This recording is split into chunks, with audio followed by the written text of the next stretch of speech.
প্রিয় ছাত্রছাত্রীরা, এখন আমি রিপ্রোডাক্টিভ হেলথ এই অধ্যায়ে এমটিপি অর্থাৎ medical termination of pregnancy, medical termination of pregnancy বা এটাকে আমরা বলতে পারি যে অ্যাবর্শন, থেরাপিউটিক অ্যাবর্শন যেটা করা হয় সেটা সম্বন্ধেই আলোচনা করব। তো মেডিকেল টার্মিনেশন অফ প্রেগন্যান্সি বা এমটিপি হলো যে চিকিৎসকের দ্বারা চিকিৎসা পদ্ধতিতে গর্ভাবস্থাকে টার্মিনেশন অর্থাৎ অপসারণ করা, গর্ভাবস্থাটাকে অপসারণ করার পদ্ধতিকে বলা হয় মেডিকেল টার্মিনেশন অফ প্রেগন্যান্সি। সোজা কথায় গর্ভস্থ ভ্রূণকে নষ্ট করে দেওয়া, এটাকেই বলা হয় medical medical termination of pregnancy বা এমটিপি। আর চলতি কথাতে আমরা এটাকে মেডিকেল টার্মে এটাকে বলতে পারি যে থেরাপিউটিক অ্যাবর্শন। অ্যাবর্শন দুভাবে হতে পারে, একটা স্পন্টানিয়াস বা স্বাভাবিক, সেটা তো গর্ভপাতের দ্বারা, স্বাভাবিক গর্ভপাতের দ্বারা, অ্যাবর্শন বাংলায় বলা হয় গর্ভপাত, স্বাভাবিকভাবেই হয়ে যেতে পারে অনেকের ক্ষেত্রে, সেটা নয়। এটা হচ্ছে ডাক্তার চিকিৎসকের দ্বারা যে অ্যাবর্শন করানো হয় বা চিকিৎসকের পরামর্শ অনুযায়ী, সেটাই হচ্ছে মেডিকেল টার্মিনেশন অফ প্রেগন্যান্সি বা থেরাপিউটিক অ্যাবর্শন বলা হয় এটাকে।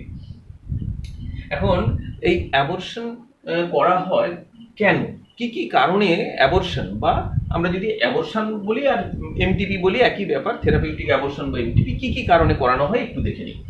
Causes, number 1, failure of contraception, অর্থাৎ জন্ম নিরোধের জন্য যে যে পদ্ধতিগুলো অবলম্বন করা দরকার আগে আমরা পড়ে এসেছি, যদি সেই পদ্ধতিগুলো অবলম্বন না করে যৌন মিলন ঘটে, তাহলে সেক্ষেত্রে বা সেই ধরনের পদ্ধতি অবলম্বন করা হয়েছিল কিন্তু তা কোনোভাবে ব্যর্থ হয়েছে। ফর এক্সাম্পল যেটা বলি সেটা হচ্ছে যে উইথড্রয়াল পদ্ধতি, আমরা আলোচনা করেছিলাম উইথড্রয়াল পদ্ধতিতে ফেলিওর হতেই পারে, কিংবা ধরো কোনো টিউবেক্টমি করা হয়েছিল বা ভ্যাসেক্টমি, সেটা ঠিকঠাক করা হয়নি, ফলে জুড়ে গেছে, আবার ফ্যালোপিয়ান টিউব হয়তো টিউবেক্টমিতে জুড়ে গিয়েছে, হতেই পারে এইরকম। তো সেইগুলো ফেলিওর অফ কন্ট্রাসেপশন। আর 2 নম্বর, unprotected or casual intercourse. Unprotected or casual intercourse এই কথাটার অর্থ হচ্ছে যে অপরিকল্পিতভাবে অথবা কোনো সুরক্ষা না নিয়ে যদি যৌন মিলন ঘটে, অর্থাৎ কন্ডোম বা ফেমশিল্ড ইত্যাদি যেগুলোর কথা আমরা বলেছি, বা স্পার্মিসাইড, যেগুলো পদ্ধতিগুলো রয়েছে যে টেম্পোরারি জন্ম নিয়ন্ত্রণ করার, সেই পদ্ধতিগুলো অবলম্বন না করা, অথবা ক্যাজুয়ালি মানে আনপ্রোটেক্টেড, অর্থাৎ এইগুলো কোনো অপরিকল্পিত ভাবে যৌন মিলন যদি ঘটে, এবং সেক্ষেত্রে কিন্তু গর্ভাবস্থা আসতে পারে, এবং সেক্ষেত্রে অ্যাবর্শন বা মেডিকেল টার্মিনেশন অফ প্রেগন্যান্সি ঘটানো হয়। 3 নম্বর, রেপ অর্থাৎ ধর্ষণ। কোনো মহিলাকে যদি বলপূর্বক তার ইচ্ছার বিরুদ্ধে তার সঙ্গে যৌন সম্পর্ক কেউ করে, তাকে সেক্ষেত্রে সেই মহিলার গর্ভাবস্থা আসতে পারে, এবং সেক্ষেত্রে সেটা অনিচ্ছাকৃতভাবে যেহেতু গর্ভাবস্থা আসে, সুতরাং এটাকে টার্মিনেশন করানোই বাঞ্ছনীয়, এবং সেক্ষেত্রে আইনি সহায়তা নিয়ে এটা চিকিৎসকরা করে থাকেন, ভ্রূণের অপসারণ করে থাকেন। কমপ্লিকেটেড প্রেগন্যান্সি, অনেক সময় অনেক মহিলা কিছু জটিল রোগে আক্রান্ত হন গর্ভাবস্থায়, এবং সেক্ষেত্রে মায়ের জীবন সংশয় হয়, অথবা যে ভ্রূণ, গর্ভস্থ ভ্রূণ, তারও জীবন সংশয় হতে পারে। এই রকম ক্ষেত্রে, অথবা কোনো যেমন কিছু এসটিডি রয়েছে, সেক্সুয়ালি ট্রান্সমিটেড ডিজিজ, সেগুলো হতে পারে। তো এই সব ক্ষেত্রে, বা জিন ঘটিত রোগও হতে পারে, সেই সব রোগের ক্ষেত্রে বা কোনো জটিলতার ক্ষেত্রে গর্ভস্থ ভ্রূণকে অপসারণ করানো হয়। এইগুলো হচ্ছে কারণ। এখন আমরা সিগনিফিক্যান্স বা গুরুত্বগুলো আলোচনা করব। তো এর পজিটিভ দিক এবং নেগেটিভ দিক এমটিপির সিগনিফিক্যান্স, আমরা প্রস অ্যান্ড কনস, অর্থাৎ এটা হচ্ছে উপযোগিতা আর এগুলো হচ্ছে অপকারিতা। উপযোগিতাগুলো দেখে নিই। Number 1, get rid of unwanted pregnancy, অর্থাৎ অবাঞ্ছিত যে গর্ভাবস্থা, আনওয়ান্টেড প্রেগন্যান্সি, অবাঞ্ছিত গর্ভাবস্থা, এটার থেকে মুক্তি পাওয়া যায়। অর্থাৎ কোনো দম্পতি তারা চাইছিলেন না তাদের সন্তান আসুক, কিন্তু যে কোনো কারণেই হোক অবাঞ্ছিতভাবে তাদের চাইছিলেন না তাদের গর্ভাবস্থায় তাদের মহিলা গর্ভধারণ করে ফেলেছে, সেক্ষেত্রে এটা হতে পারে। অথবা আমাদের ভারতবর্ষের ক্ষেত্রে তো সামাজিক একটা রীতি রয়েছে যে অবিবাহিত অবস্থায় গর্ভধারণ করাটা সামাজিক ক্ষেত্রে কেউ মেনে নেয় না। সেই রকম ক্ষেত্রেও হতে পারে যে কোনো মহিলা যদি অবিবাহিত অবস্থায় গর্ভধারণ করেন, সেক্ষেত্রে সামাজিক কিছু আম, আহ, কারণে তাকে গর্ভাবস্থা থেকে নিজে মুক্ত করার জন্য আহ, এই ধরনের এমটিপির আশ্রয় নেওয়া যেতে পারে। Fatal to mother and foetus, যদি মা এবং গর্ভস্থ ভ্রূণ বা ফিটাস এদের ক্ষেত্রে যদি খুব বিপজ্জনক হয়, আমি একটু আগে অনেকগুলো রোগের কথা বলছিলাম, জেনেটিক রোগ বা এসটিডি এইরকম যদি হয়, বা মায়ের কোনো টিউমার তৈরি হয়েছে যে ক্ষেত্রে খুব বিপজ্জনক হতে পারে, ক্যান্সার হয়তো হয়েছে, এরকম যদি হয় সেসব ক্ষেত্রে কিন্তু গর্ভধারণ না করাই ভালো। সেক্ষেত্রে এমটিপি করা যায়। আর পপুলেশন কন্ট্রোল জনসংখ্যা নিয়ে, এটা যদিও খুব একটা গুরুত্বপূর্ণ নয়, তো যদি মনে হয় যে এই রকম কোনো গর্ভাবস্থা এসেছে, তাহলে সেক্ষেত্রে সন্তান তারা চান না, সেক্ষেত্রে এর মাধ্যমে জনসংখ্যা নিয়ন্ত্রণ করা যায়, যদিও এটা খুব একটা মেজর পয়েন্ট নয়। আমরা অপকারী দিকগুলো বলে দিই।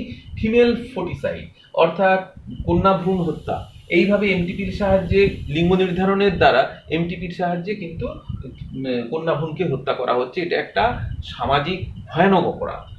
ফ্যাটাল টু মাদার, মায়ের পক্ষে ক্ষতিকর। অনেক সময় হাতুড়ে ডাক্তাররা বা যারা গাইনোকোলজিস্ট নন, স্ত্রীরোগ বিশেষজ্ঞ নন, এই ধরনের মানে বা সার্জেন নন, তারা যদি এই ধরনের এমটিপি করতে যান, যে কোনো সময় কিন্তু বিপদ ঘটতে পারে। বিশেষ করে হাতুড়ে ডাক্তাররা যে কোনো সময় তাদের এই প্রশিক্ষণ না থাকায় তারা কিন্তু এই এমটিপি করতে গিয়ে বহু মহিলা কিন্তু তাদের হাতে প্রাণ হারায়।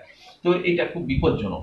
আর emotional, ethical, religious and social issue, এটা অনেকের ক্ষেত্রে মানুষ ইমোশনাল বা আবেগে আঘাত দেয়, কখনো সামাজিক রীতিনীতি, ধর্মীয় রীতি, এগুলোর ক্ষেত্রেও অনেক ক্ষেত্রে এগুলো এই এমটিপি আঘাত দেয়। তো এইগুলো হচ্ছে তার নেগেটিভ দিক। এবার আমরা বলি যে সেফ এমটিপি কখন, নিরাপদ, কোন ভ্রূণের কত বয়স হলে পরে নিরাপদে এমটিপি করা যায়। বলা হয় ফার্স্ট ট্রাইমেস্টার, অর্থাৎ প্রথম 3 মাসের মধ্যে, তার মানে 12 সপ্তাহ। প্রথম 3 মাসের মধ্যে অর্থাৎ 12 সপ্তাহের মধ্যে সব থেকে নিরাপদ হলো এমটিপি করা। এই সময় ঝুঁকি খুব কম। যত বয়স বাড়বে ভ্রূণের, তত কিন্তু মায়ের বিপদ বাড়বে এই এমটিপি করা থেকে। লিগালাইজড এমটিপি আমাদের ভারতবর্ষে 2020 সালেই, এবছরই যে আইন সুপ্রিম কোর্ট বলবো না, আমাদের সংসদে যে আইন পাস হয়েছে, তাতে 24 সপ্তাহ 24 উইকস পর্যন্ত এমটিপি করার, 24 সপ্তাহ মানে 6 মাস পর্যন্ত, ভ্রূণের 6 মাস বয়স পর্যন্ত এমটিপি করার আইনত স্বীকৃতি দেওয়া হয়েছে সংসদে। তবে এর আগে ছিল 20 মাস পর্যন্ত, অর্থাৎ 5 মাস, 20 মাস অর্থাৎ 20 সপ্তাহ অর্থাৎ 5 মাস পর্যন্ত ছিল আইনি স্বীকৃতি। এবছরই এটা সংসদে 24 সপ্তাহ বা 6 মাস পর্যন্ত এটা বৃদ্ধি করা হয়েছে। কি কি পদ্ধতিতে হয়, প্রসিডিওর, 4টে পদ্ধতি প্রধানত রয়েছে। 1 নম্বর অ্যাবর্শন পিল, অর্থাৎ গর্ভনিরোধক বড়ির ব্যবহার করা হয়,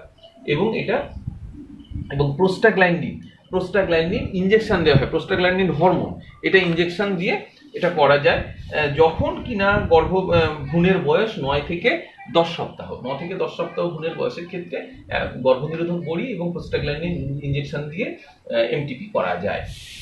এক্ষেত্রে জরায়ুর সংকোচন ঘটে এবং জরায়ুর গাত্র থেকে ভ্রূণ বেরিয়ে আসে, যে ফিটাস যেটা আটকে ছিল সেটা বিচ্ছিন্ন হয় এবং নির্গত হয়ে যায়। প্রোস্টাগ্ল্যান্ডিন অর স্যালাইন ইনজেকশন, জরায়ুর ভেতরে যে ইউটেরাইন ফ্লুইড থাকে, ইউটেরাইন তরল, সেখানে প্রোস্টাগ্ল্যান্ডিন যদি ইনজেকশন বা স্যালাইন ইনজেকশন দেওয়া হয়, তাহলে জরায়ুর সংকোচনের দ্বারা কিন্তু ভ্রূণ জরায়ুর তরলের সঙ্গেই বাইরে বেরিয়ে আসে। এটা prostaglandin or saline injection. DNC কথাটার অর্থ হলো ডায়ালেশন অ্যান্ড কিউরেটেজ পদ্ধতি। ডায়ালেশনের ডি এবং কিউরেটেজের সি।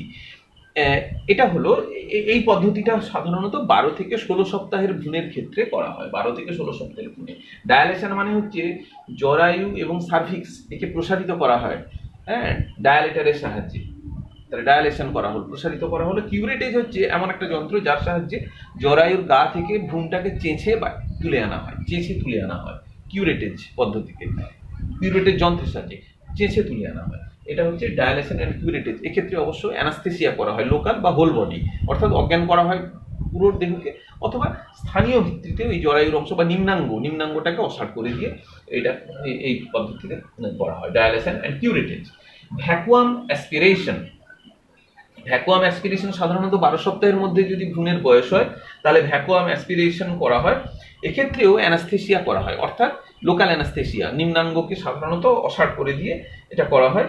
এখানে কি করা হয় যে জরায়ুর মধ্যে যে ফ্লুইড রয়েছে জরায়ুর মধ্যে, সেই ফ্লুইডটাকে ধীরে ধীরে ধীরে ধীরে অ্যাসপিরেশন করা হয়, অর্থাৎ বার করে দেওয়া হয়, এবং সেইভাবে জরায়ুর তরলের সঙ্গে এটাও বাইরে বেরিয়ে আসে, ওই ভ্রূণটাও বাইরে বেরিয়ে আসে ভ্যাকুয়াম অ্যাসপিরেশন পদ্ধতিতে। তাহলে এই 4টে পদ্ধতি, এমটিপি সম্বন্ধে যা যা বললাম, আশা করি তোমরা বিষয়গুলো বুঝতে পেরেছো।